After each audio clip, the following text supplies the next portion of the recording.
A hitman disguised himself as a disabled veteran, attempting to sneak into the venue and assassinate the president. The police officer on duty gave him a once-over after checking his ID, but didn't find him suspicious based on appearances, so he let him through.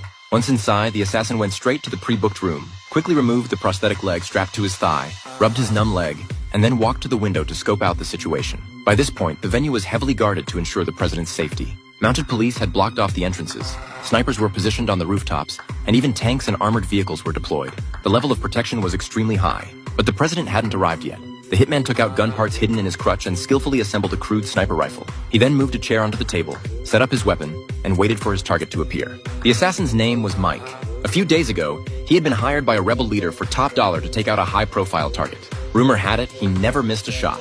When Mike found out the target this time was the president, he immediately demanded $30 million, with half paid up front as a deposit. After much deliberation, the rebels gritted their teeth and paid the hefty sum. The next day, Mike got to work preparing for the hit. He first went to a cemetery to find a corpse that resembled him. Posing as the deceased's relative, he accessed their files and used that info to forge IDs, passports, and other necessary documents. Then he contacted a friend, explaining that he needed a sniper rifle with a silencer, 5,000-meter range, and easy to carry. His friend quickly made the weapon to specification. The gun was lightweight, easy to disassemble, and packed a punch. Mike was very pleased and couldn't wait to test it out.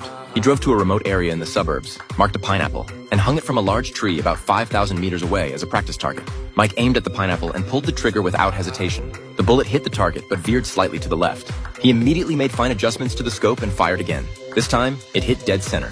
Certain it was zeroed in, Mike loaded live rounds and blasted the pineapple to smithereens. Next, he planned to assassinate the president at the military parade in 3 days. But France had a top-notch intelligence apparatus and tight on-site security. To get the weapon inside, Mike drove his BMW to a repair shop, used a saw to cut off a section of spare exhaust pipe, wrapped the disassembled rifle in plastic wrap, hid it inside the pipe, and seamlessly restored the exhaust. The next day, he arrived in France, but his movements were detected as soon as he entered the country.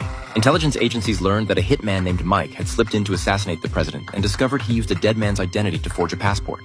At the same time, the rebel leader immediately contacted Mike, informing him that his cover was blown and to call off the operation. But as a top assassin, Mike didn't give up so easily. He went to the parade square to carefully scout out the venue, looking for the ideal spot to take the shot. He settled on a hotel across the way, determining the top floor had the best vantage point. Mike then bought a suit from a street vendor and got some fake military medals as a disguise. That night, he dyed his hair white.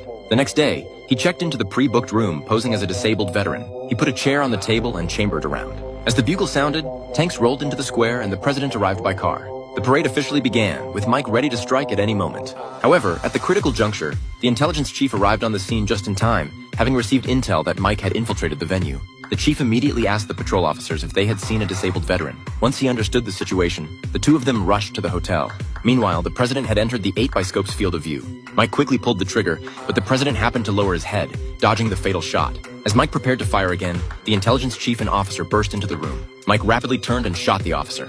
Just as he was reloading to shoot again, the chief picked up the fallen gun and took Mike out first. In the end, the mission ended in failure.